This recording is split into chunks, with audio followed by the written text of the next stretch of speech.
This is Vicious Planets.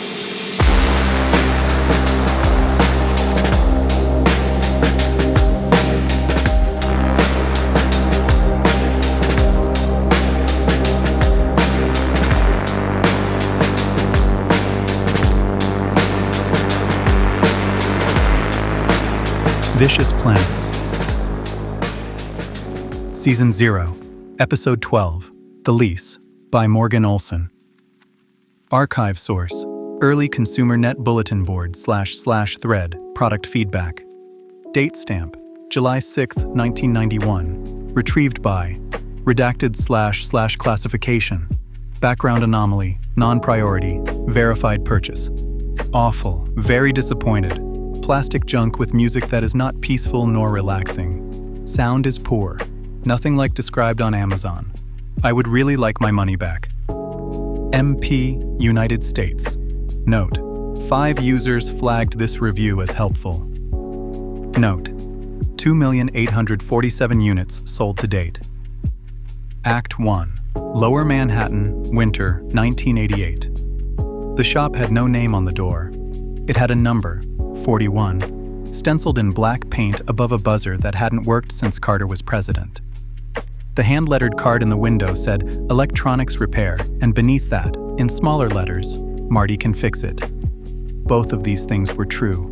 It was the kind of shop that had its own logic, its own smell, its own customers who came back year after year with the same broken things.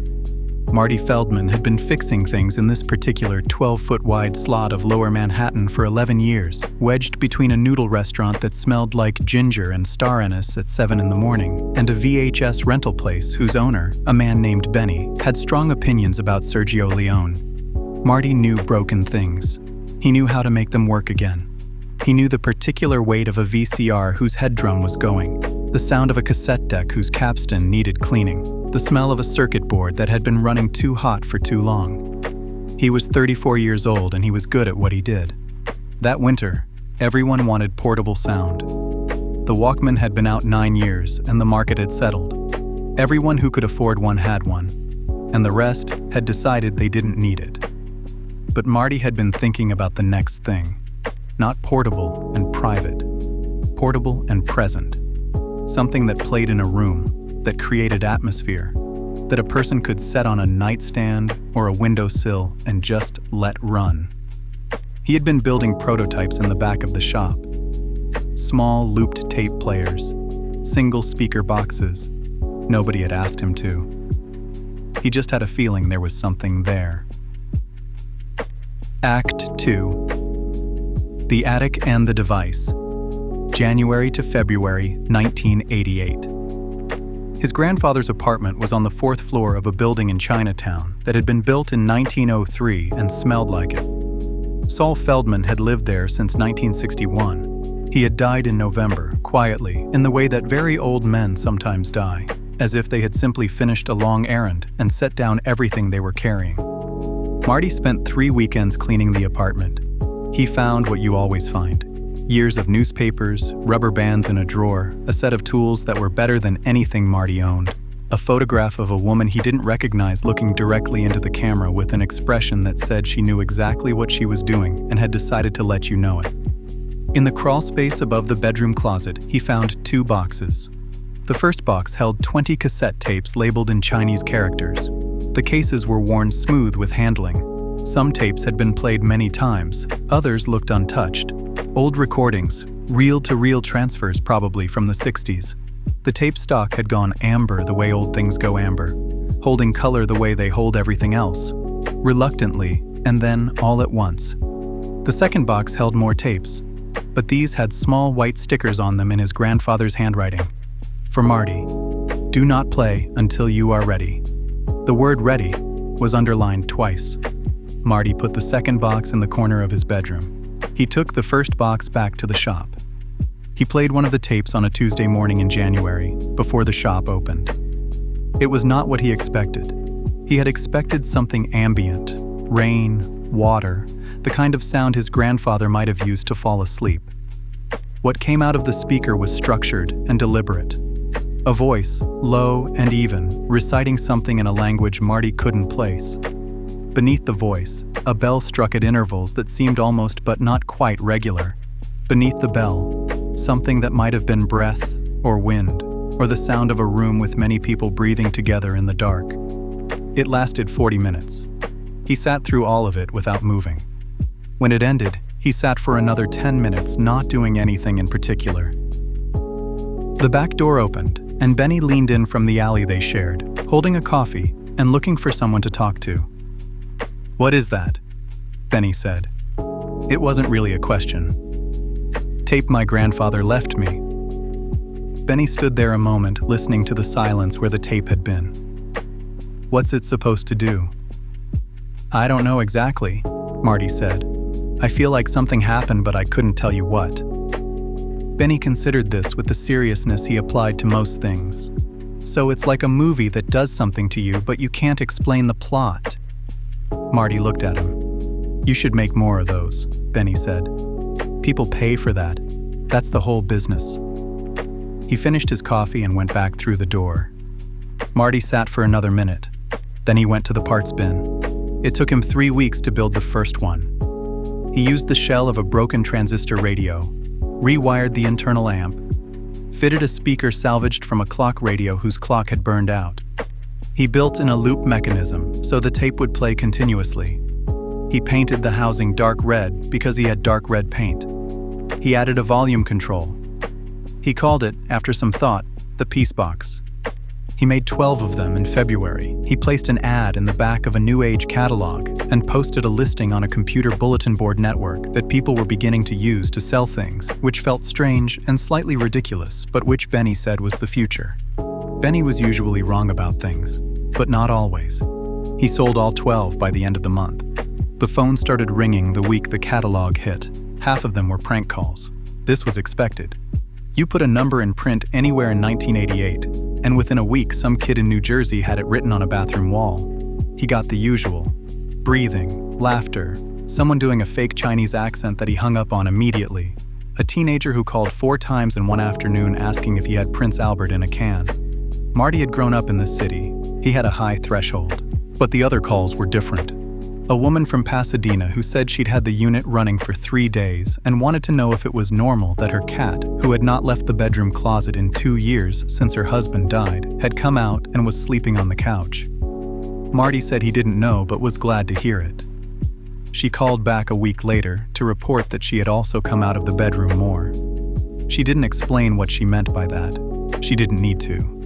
A man from outside Cleveland who spoke carefully, like someone choosing words in a language he wasn't fully comfortable with, who asked whether the device was intended for a specific religious practice or whether it was general purpose. Marty said general purpose. The man was quiet for a moment, and then said that was good, that was probably better, and thanked him and hung up. A woman who didn't give her name or location, who said the sound made her husband angry, and she wanted to know if that was a known side effect. Marty said he hadn't heard that before. She said he was very angry, not just annoyed, and that he'd unplugged it and put it in the garage, and she'd brought it back inside after he left for work, and it had been in the kitchen for a week now. She said she liked it in the kitchen. She said the kitchen felt like hers again in a way it hadn't for a while. Then she said she had to go and hung up. Marty sat with that one for a bit. He made 24 more units and kept the phone close. Act 3. The Visit, March 1988. He had sold 40 units and was building his next batch when the man came in. He was not a large man, which was almost the point. Large men announce themselves. This one was medium height, medium build, wearing a jacket that was too nice for the neighborhood and shoes that were clean in a way that said he had never walked anywhere he didn't choose to walk. He moved through the shop the way people move through places they've already decided don't matter. He looked at the parts bins. He looked at the work table. He picked up a soldering iron and set it down. He opened a drawer behind the counter that was not his drawer to open and looked at what was inside and closed it again. Then he picked up a PeaceBox from the display. "This the thing," he said, not a question. "That's the thing," Marty said. The man turned it over, looked at the logo, looked at the dark red housing. He pressed play and held it to his ear and listened for about 4 seconds, and then his face did something involuntary. A recoil that started and stopped before it became visible, like a man who has trained himself not to show pain and is using that training right now. And he set the unit on the edge of the counter and pushed it off. It hit the floor. The housing cracked. The tape spooled out across the linoleum in a long brown loop. "Cheap," the man said. He looked at the tape on the floor without expression. He stepped over it. "Nice little thing you got here," he said. "Small. Quiet. Nobody knows about it yet. That's the window. That's when things are still fixable." Marty said nothing. "The sound bothers people," the man said. "Important people. They find it—" He paused, selecting the word with care. "Hostile." He smiled briefly in a way that didn't involve his eyes at all. Funny word for a relaxation tape. He walked to the door. "Keep the window in mind," he said. He put his hand around the doorframe where the latch meets the jamb, and he squeezed, briefly, the way you might squeeze a piece of fruit to check if it's ripe, and the wood compressed under his fingers with a sound like a knuckle popping, and when he let go, the frame had a new shape, subtle but permanent, and the door swung open and did not close all the way behind him. Marty stood behind the counter. He looked at the door. It hung at an angle it had not hung at this morning. The latch no longer reached. A thin line of march came through the gap. His hands were on the glass and he could feel they were not entirely steady, and he did not move them until they were. Then he crouched down and began winding the tape back in by hand, which took a while and required patience, and he had both. The door did not close behind the next 3 customers either. By the end of the day, he had stopped expecting it to. Act 4. Lee and then Mrs. Chen. He was still on the floor winding the tape when the connecting door at the back of the shop opened. Not the alley door, the other one. The one that shared a wall with the noodle restaurant, the one that had been painted shut for as long as Marty had been in the building and which he had always assumed was structural rather than functional. It opened. Lee stood in the doorway in his apron with flour on his forearms, and the expression of a man who has decided that what he just heard through a shared wall requires him to cross a threshold he has not crossed before. He looked at the broken PeaceBox on the floor. He looked at the tape in Marty's hands. He looked at the door hanging open at its new wrong angle, letting in the cold. "That man," Lee said. "He come in here before?" "No," Marty said. Lee nodded slowly, confirming something to himself rather than responding to Marty. He looked at the display unit still playing on the counter. The low voice. The bell. "My mother had something like that," Lee said. "Not a machine, a bowl. She kept it on the kitchen windowsill. Drove my father crazy." He paused. "My father was not a good man." He looked at the broken unit on the floor one more time. "I'm going to make a call," he said. "You want some soup while you wait?" "Wait for what?" Marty said. But Lee had already gone back through the door, and a minute later Marty could hear him on the phone speaking quietly in Cantonese, and then the sound of a pot going on the stove, and then nothing but the tape playing and the cold coming through the broken door. He got up off the floor. He set the repaired unit on the counter next to the other one, 2 of them playing now, slightly out of phase with each other, the 2 voices overlapping in a way that shouldn't have been pleasant, but was. He waited. 20 minutes later, Mrs. Chen walked in. She did not look at Marty first. She looked at the door. She looked at the frame where the wood had been compressed. She put 2 fingers against the mark the man's hand had left briefly, the way you'd confirm a temperature. Then she looked at Marty. "How long have you had the tapes?" she said. "Since January," Marty said. She nodded, not surprised, calculating. "Your grandfather," she said. "Saul, you knew him well?" "I thought so," Marty said. Mrs. Chen looked at the 2 PeaceBoxes playing on the counter. Something moved through her expression that he couldn't name. Recognition, maybe, or the grief that belongs to someone who has been waiting for a particular moment and feels now that it has arrived, not relief, but the weight of everything that comes after it. "Come upstairs," she said. "There are things I should have told you 2 months ago." She walked out through the broken door that did not close behind her.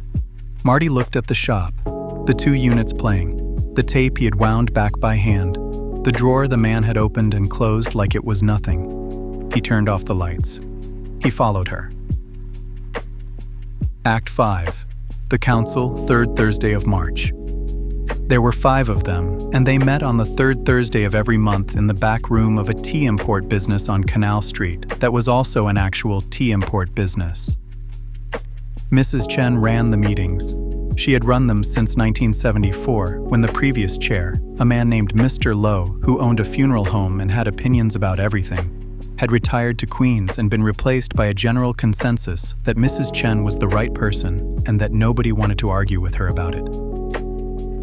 The other 4, June Park, who ran an herbal medicine shop and had 30 years of practical knowledge treating ailments that don't have Western names. George Tam, who did electrical work throughout the neighborhood. His work orders, if you knew how to read them, were a map of every location in a 6-block radius where something had needed to be stabilized in the last 2 decades. David Fong, 26, whose grandmother had held his seat before him and who was still learning the dimensions of what that meant. And Mr. Wei, who was introduced to newcomers only as Mr. Wei, who had been on the council longer than anyone else, and who spoke rarely. But when he did, the room got quieter than it had been before he started. The Thursday after Mrs. Chen's visit to Marty's shop, she reported what she had found. The room was quiet for a while. "Saul's grandson," June Park said. "With the tapes," Mrs. Chen confirmed. "Saul always said he'd find a use for them," George Tam said. "I assumed he meant he'd give them to someone who knew what to do with them. Not," he gestured toward the street, "a catalog." Mr. Wei spoke. "How many units sold?" 36 as of Tuesday, Mrs. Chen said. Another silence. Longer. "They will notice," Mr. Wei said. "At some number, they will notice. I don't know what that number is. It wasn't 36 in 1954 when the Pell Street building had the radio problem. It might be more now. Things have changed." He paused. "Or it might be less." George Tam nodded slowly. The Pell Street radio problem had taken him and 2 other men 11 days to resolve, and one of those men had not come back to the neighborhood afterward, and they did not speak about why. "Seoul didn't give us a lot of time to prepare," Mrs. Chen said. There was something in her voice that might have been affection and might have been exasperation, and was probably both in proportions that had been fixed for a long time. David Fong raised his hand slightly. "Who are they?" Nobody answered immediately. They looked at each other with the expression of people deciding not how much to explain, but where to start. "Tenants," George Tam said finally. "We call them tenants." "They live in people," June Park said. Her voice was matter-of-fact, the same tone she used to explain a course of treatment. "Most of the time quietly. They have arrangements. They don't like disruption." David looked at his hands. "And the sound disrupts them." "The sound," Mrs. Chen said, "is not for them." Act 6, Park Avenue, the same Thursday. The office was on the 43rd floor of a building on Park Avenue completed in 1986. The view was significant. The furniture was significant. The art on the walls was significant in ways that required context Holt's visitors rarely had, which was the point. The man behind the desk was named Richard Holt. 53, broad-shouldered, silver-haired, the kind of handsome that belongs to men who have always had enough money to take care of themselves and have done so without vanity, which is its own kind of vanity. He had been the principal of Holt Capital Partners since 1981, mid-market commercial real estate, a portfolio that people in that world found impressive. He had not been alone in his body for 11 years. His assistant was named Karen Reyes. She had worked for him for 2 years and was good at her job, which was one of the reasons she was still there, and one of the reasons she had begun to notice things she didn't have names for. People who are good at their jobs pay attention. Paying attention, when your employer is not entirely your employer, is a problem that compounds slowly and then all at once. She brought him his afternoon coffee. He thanked her by name, pleasantly, the way he did everything, pleasantly, evenly. with the patience of something that doesn't experience irritation the way mammals do. She left. In the hallway, she stopped and stood with her hand flat against the wall. Inside the office, Holt picked up the phone and dialed a number that did not appear in any of the company's records. He spoke for 45 seconds, quietly. She heard, "Find out what it is. Find out where it comes from. Don't be obvious about it." Then, after a pause, in a register she had never heard from him before, something lower and more patient and less human than his usual voice. "And if there are more of them, find out how many more." Karen walked back to her desk. She sat down. She opened the bottom drawer and took out the notebook she kept there, the one she did not log in the office supply system. And she wrote down the date and the time and what she had heard, in handwriting smaller than her usual handwriting. She had started the notebook 3 weeks ago. The same week she had walked past a shop on Canal Street with a dark red box in the window and stopped on the sidewalk listening to something she couldn't quite hear through the glass, and felt, for the first time in 2 years of working in that office, breathing that air, handing coffee to that man, completely and entirely like herself. She closed the notebook. She put it back in the drawer. She left work at 6. She did not take the usual route to the subway. Act 7. The Shop, April 1988. By April, Marty had sold 412 PeaceBoxes. The reviews came in through the bulletin board and through cards customers mailed back. Most were positive, overwhelmingly positive, in ways that sometimes surprised him. People wrote things like, "Best sleep I have had in years, and something changed in my apartment I can't explain, and my dog is calmer now, and so am I." A few were extremely negative. Extremely negative in a way he had begun to notice was patterned. The negative reviews didn't say the device was cheap or that it stopped working. They said the sound was hostile, that it caused agitation, that the music was unbearable and impossible to be near. One card said, in block letters pressed hard enough to leave marks on the card beneath it, "Makes me feel like something is being pulled out of me. Want my money back." Marty read this one several times. He had not thought carefully enough about what the tapes were doing. He had assumed they were ambient, background, atmosphere, the kind of sound that creates a mood without meaning anything. The fact that most people felt better seemed to confirm this. He was starting to wonder if the tapes were doing something more precise than that. He was starting to wonder about the people who felt worse. Act 8. Eddie, April, 1988. The kid had been coming around since March. He was 17, thin, moved with the efficiency of someone who has spent his whole life in a dense neighborhood and learned to read foot traffic and make decisions quickly. He said his name was Eddie. He did deliveries for 3 businesses on the block and had no last name he offered voluntarily.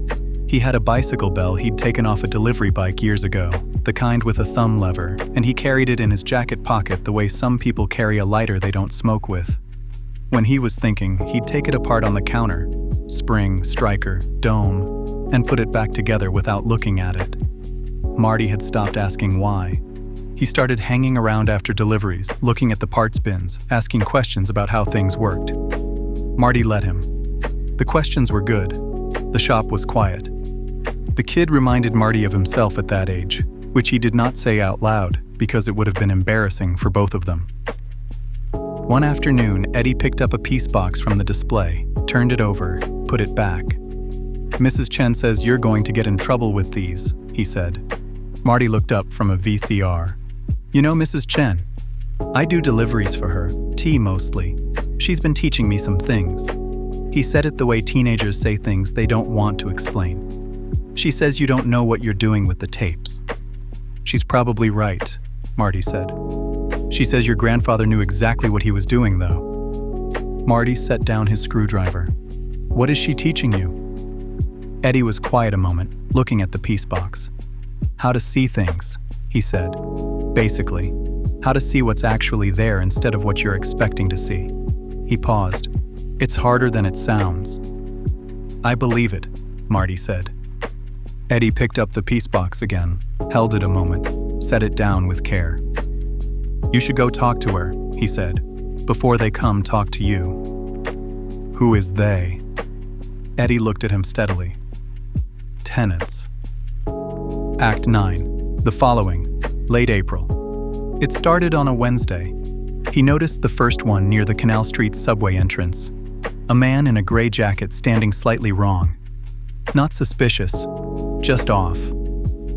The way a piece of furniture is off when someone has moved it 2 inches from where it usually lives, and the room feels wrong before you can say why.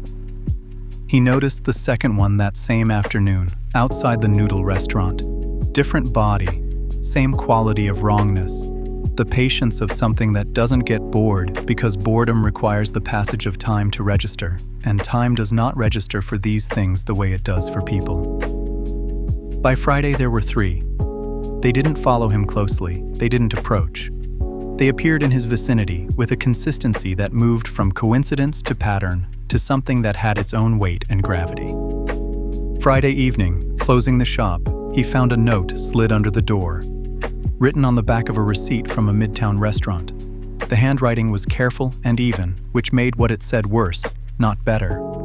Stop selling the sound. Below that, the sound hurts us. Marty stood in the doorway for a long time. He looked at the receipt. He looked at the street.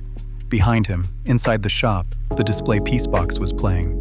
The low voice. The bell at its almost regular intervals. The breathing that might have been a room full of people or might have been something older than rooms. He had sold 412 units. He did not stop selling them, but he walked home a different way. Lot 10. The second box. Late April. He was not ready. He had known this since January. The word ready underlined twice had been sitting in the corner of his bedroom for 3 months doing nothing but wait, which it turned out was exactly what it needed to do. He got the box down on a Sunday night, sat on the edge of the bed, looked at it for a while. He put the first tape in the machine. His grandfather's voice came out of the speaker. It was a voice Marty knew well. Tired, slightly rough, carrying the cadence of a man whose second language was English, but who had spoken it for 60 years and bent it entirely to his own purposes. Sol Feldman had always sounded like someone who had seen more than he bargained for and arrived at a workable arrangement with that fact. Marty, the tape said, I am going to guess that something has happened. Otherwise, you would not be listening. I told you not to listen until you were ready, which means something is probably happening, and you are probably not ready, which is fine. No one is ready. I was not ready. The man who gave me the tapes was not ready either. He said the same thing to me that I am saying to you now. No one is ready. That is not the point. The point is to do the thing anyway. A pause. The sound of a chair. Sol clearing his throat. I am going to start from the beginning, his grandfather said. This is going to take a while. I am sorry about that. Get comfortable. Marty leaned back against the headboard, pulled the blanket over his knees. The tape ran on into the night. Outside, on the street below, a man in a gray jacket stood very still and looked up at the lit window. He stood there for a long time. Then he took out a folded piece of paper and wrote something on it and put it back in his pocket and walked away without hurrying. Archive source: Early Consumer Net Bulletin Board //thread. Product feedback. Date: stamp. July 6, 1991. Verified purchase. MP, United States. Awful. Very disappointed. Plastic junk with music that is not peaceful nor relaxing. Sound is poor. Nothing like described. I would really like my money back. Note: 5 users flagged this review as helpful. Note: 2,847 units sold to date. Note: the broadcast continues.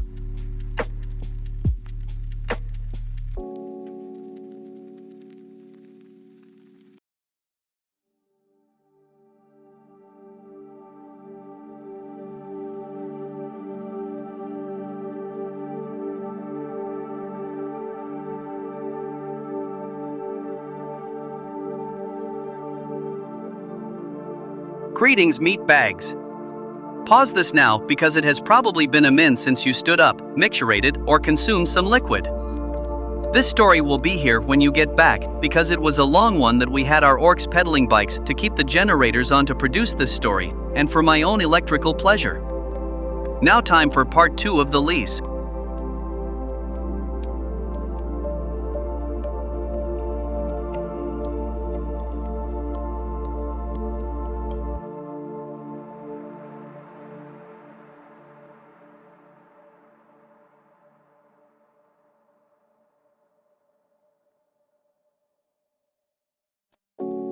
Archive source: Early Consumer Net Bulletin Board //thread, product feedback.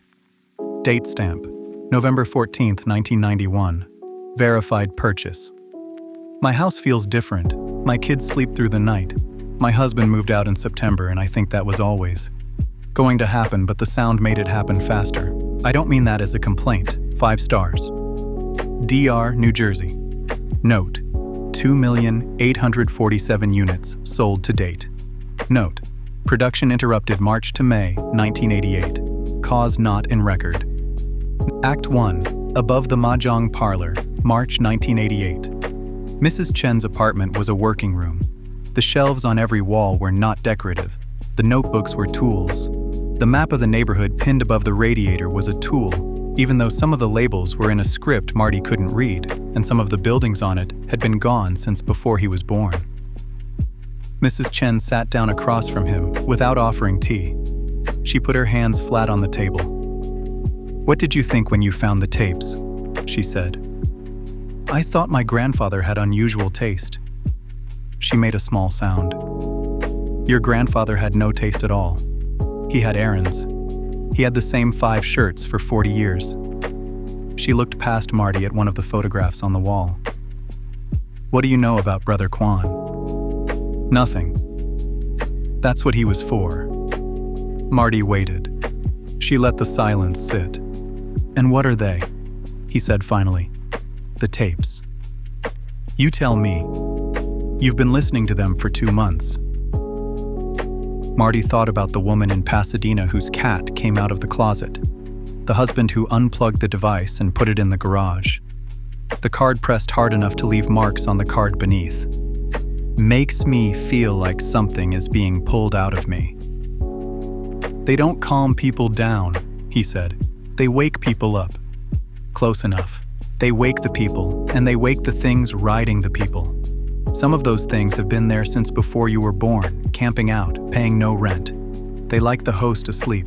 Easier tenant that way. And the host gets a choice. The host gets to know there is one.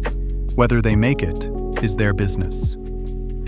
She got up and walked to a shelf and brought back a small wooden box. Inside, packed in cotton, were 6 small brass bells.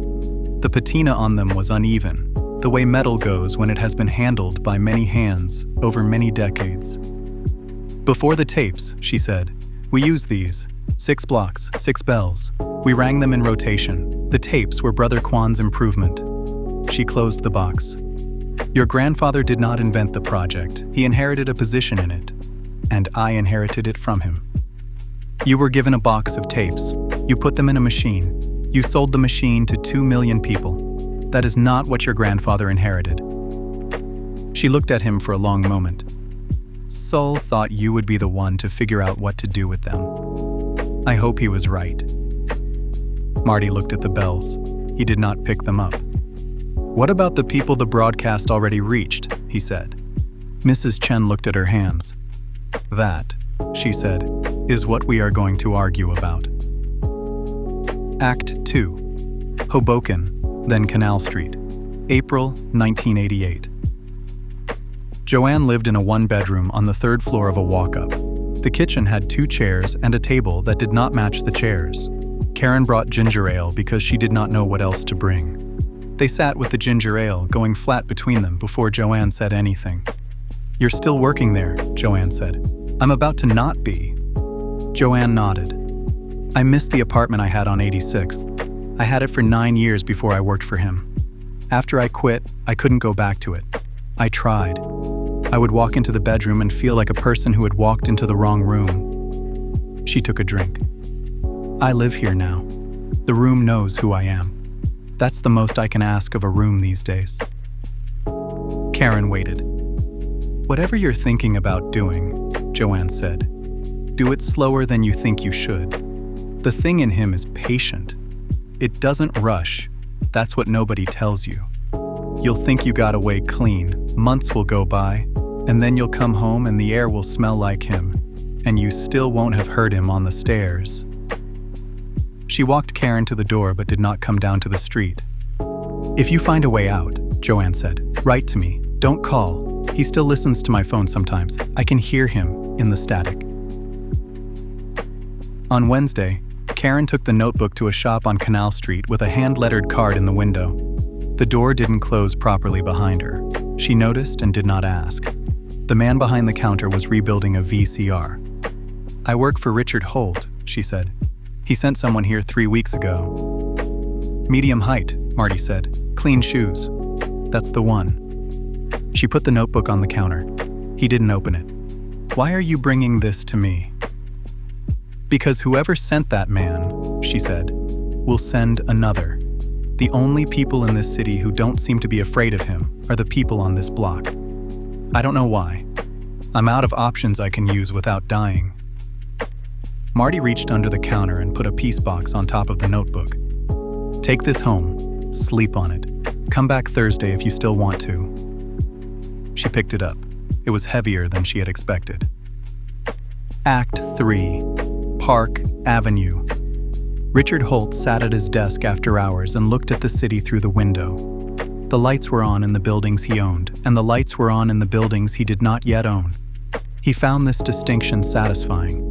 He still ate lunch at the same deli he'd gone to for 20 years before any of this, always the same order, though he couldn't have said why he kept going or what the order was until the sandwich was already in front of him. He had been alone in his body once. He could not remember it well.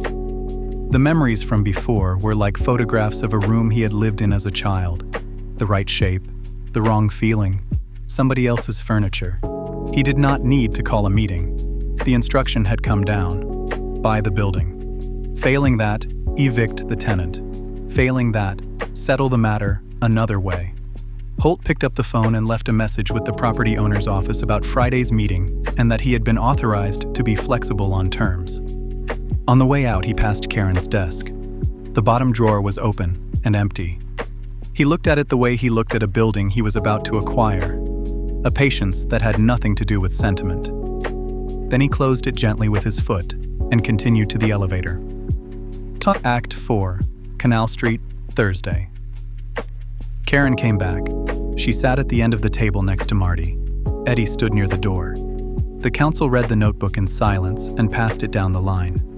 Mr. Way spoke first. November 1981. First property, 1 month after the tenant established. It is not hiding. It is buying a city it cannot be removed from. This is not the Pell Street problem. This one means to stay. Mrs. Chen had been turning a page slowly. She stopped. The man Holt sent to Marty's shop, the one who broke the door frame. "Clean shoes," Marty said. "He is not a tenant. He is a facilitator. They use facilitators when they don't want a tenant's body in a room. He is hard to hurt, and he doesn't mind hurting people. He has worked for some version of this group since the late 60s.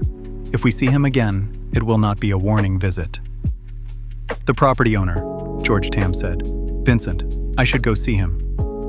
"Tomorrow morning, before Holt's representative arrives." "I know." "And then," Mrs. Chen said, "we need to talk about the units already in the field, the 2 million. "What is there to talk about?" David Fong said. "They're working. We let them work." "They're working," Mrs. Chen said, "by waking up 2 million people who did not consent to being woken up. Some of them are happy, some are not.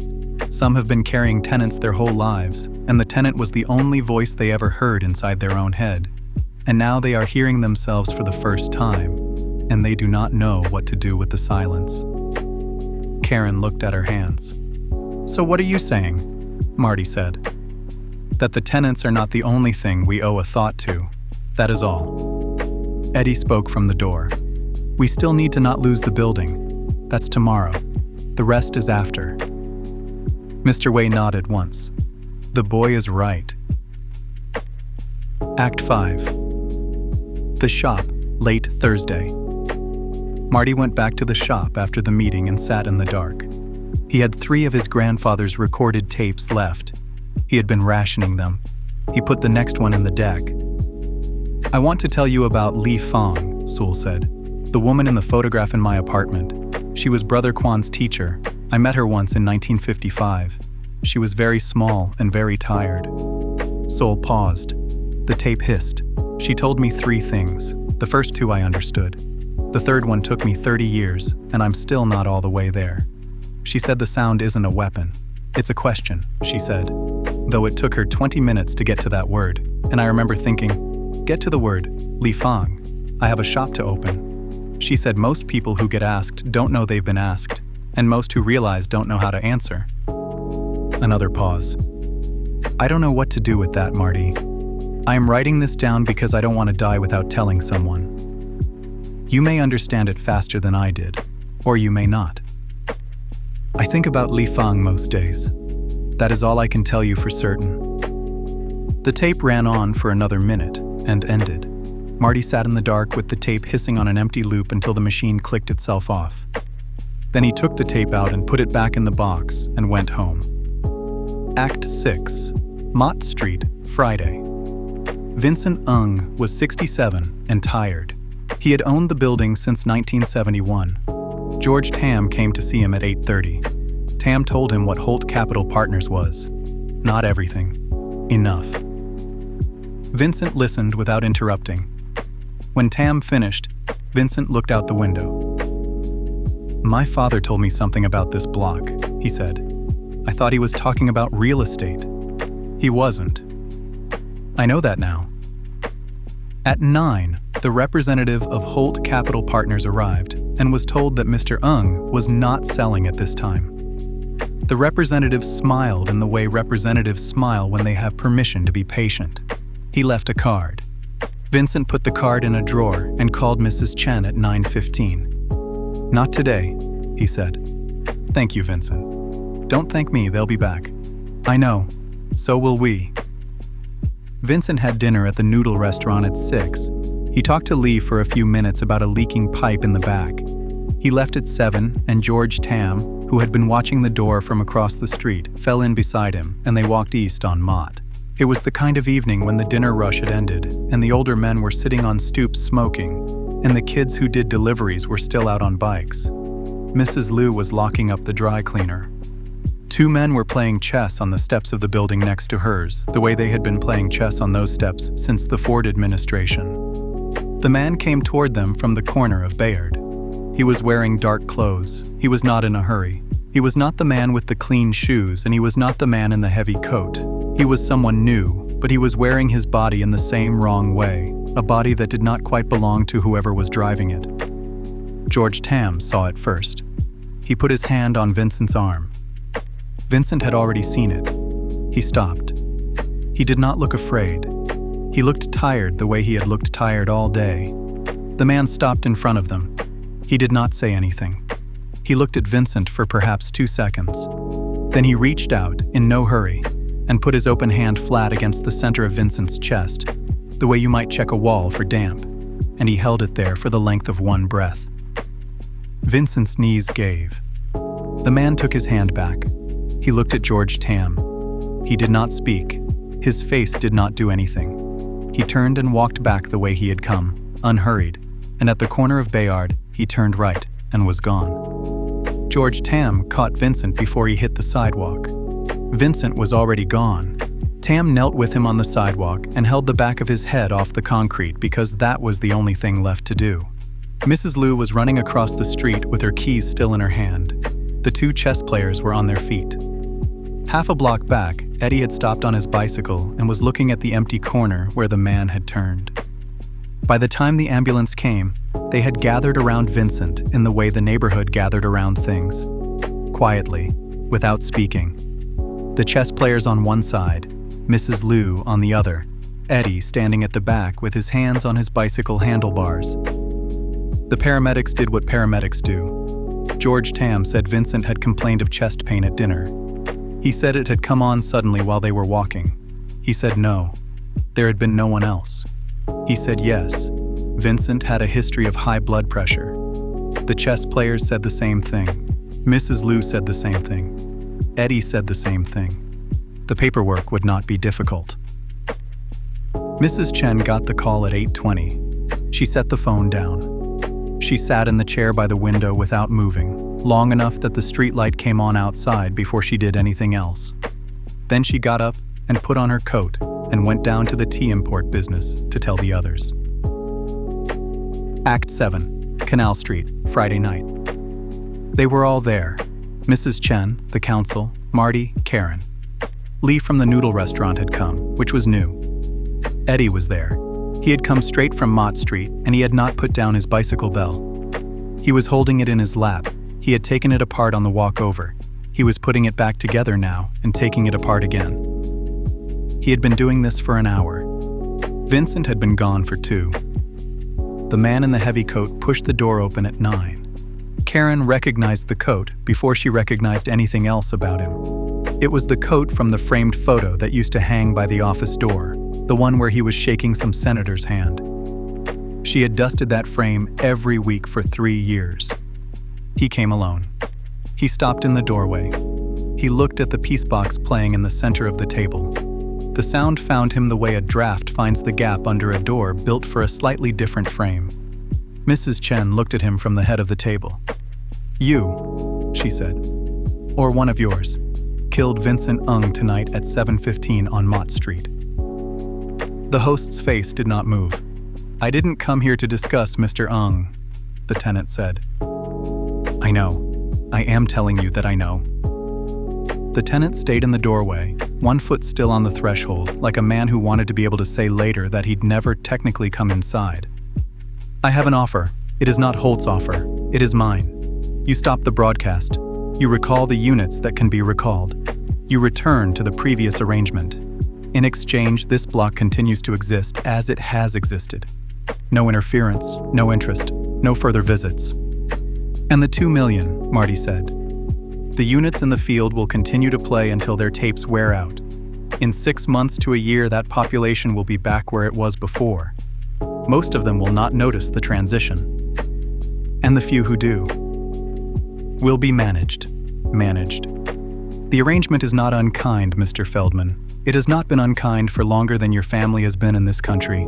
The hosts get lives, marriages, children, careers. The ordinary exhaustions people spend their whole lives arranging to have.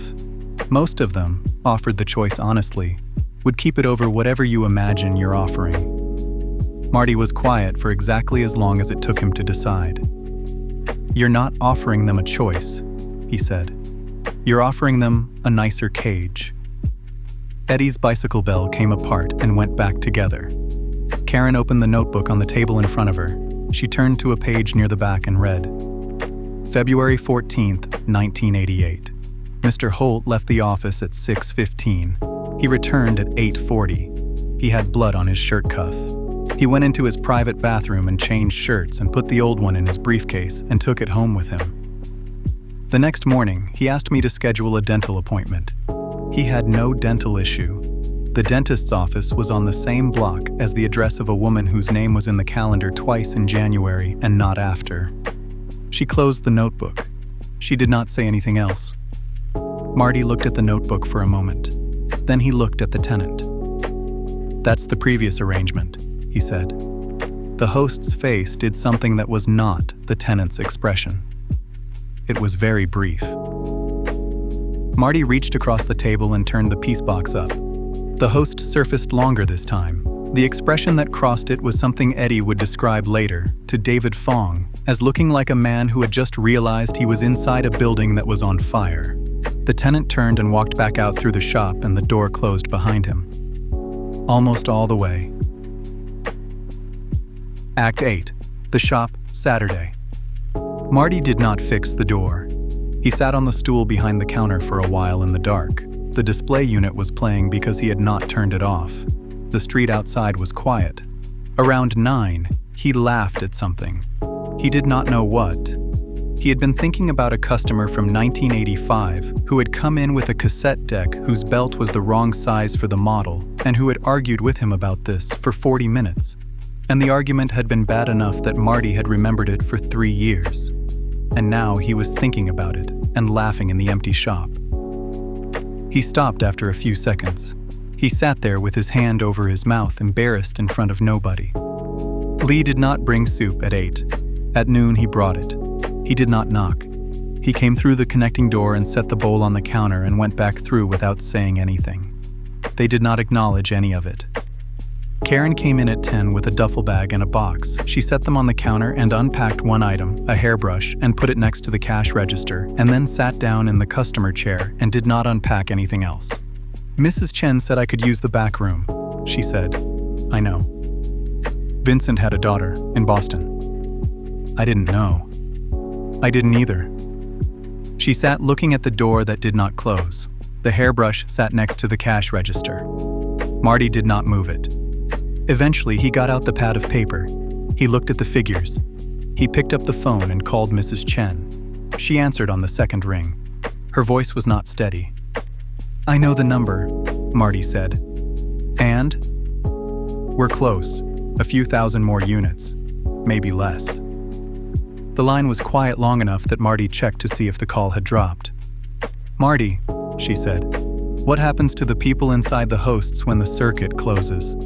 I don't know. Find out before you make any more. She hung up. Marty sat with the phone in his hand. The display unit played on. Karen kept her eyes on the door that wouldn't close. After a while, he went to the parts bin. He stood there for some time. Archive source: Early Consumer Net Bulletin Board //thread. Product feedback. Date stamp: March 3rd, 1992. Verified purchase. Anonymous. Location unknown. I bought this for my mother. She had it for 4 months. Last week she called me. We had not spoken in 3 years. She said she wanted to tell me something. She is not the same person. I think that is good. I am not sure who is in there now. I am still glad she called. Note: 2,847 units sold to date. Note: production interrupted March to May 1988. Resumed under conditions. Conditions not in record. Note: the circuit is not yet closed. Note: it is close.